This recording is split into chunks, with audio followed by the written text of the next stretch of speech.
Okay, so I'll start at the front. Well, the grille is quite distinctive, and that's because it's not just a big wedge of black or chrome like a lot of cars are now. It's actually body-coloured, and I think that's unique. I like that. Above the headlight, you'll see this crease that runs all the way down the side of the car, and it's actually quite straight and clean and uncluttered. And at the back door there, you've noticed that the door handle's actually recessed and quite well hidden. It's a bit like the Honda E model.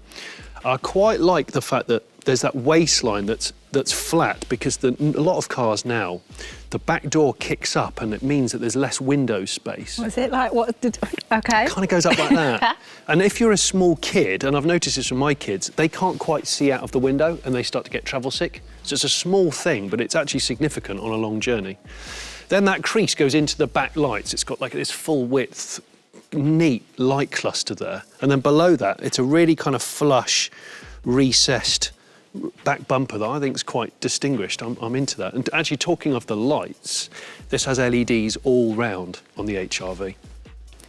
Wait, do you know, I like the special boot feature. Oh, you like that? I'm all about the boot space. You just press the button and walk away. Yeah, you filled me with so much knowledge. Do you know what? It's so impressive.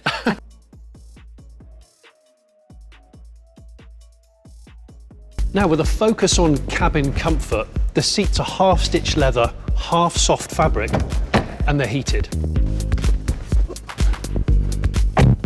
So when you get in, you're met with a pretty airy, open, clean interior. And by that I mean it's quite an uncluttered look. The dash is low and it's quite level, so it's good for visibility. In the middle here, you've got a 9-inch touchscreen, but there are physical buttons for the things that you typically use more often, like the heating, air conditioning, demisting, and volume control, which is pretty good.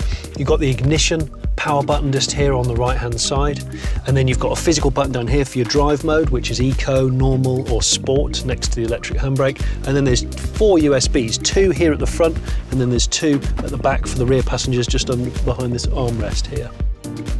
So there's a lot of soft touch furnishings to the dash, but in the middle, you've got this full width selection of vents, bookended by these L-shaped vents. And these are a new development from Honda. The idea being they disperse the air a little bit more gently rather than just blasting your face or your feet. And that can circulate the air a bit more efficiently in the cabin. Talking of which, let's go in the back.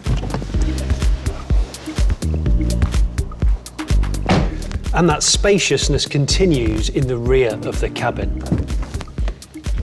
Back here, we've got a couple of different configurations of cargo space, and this is Honda's so-called magic seat system.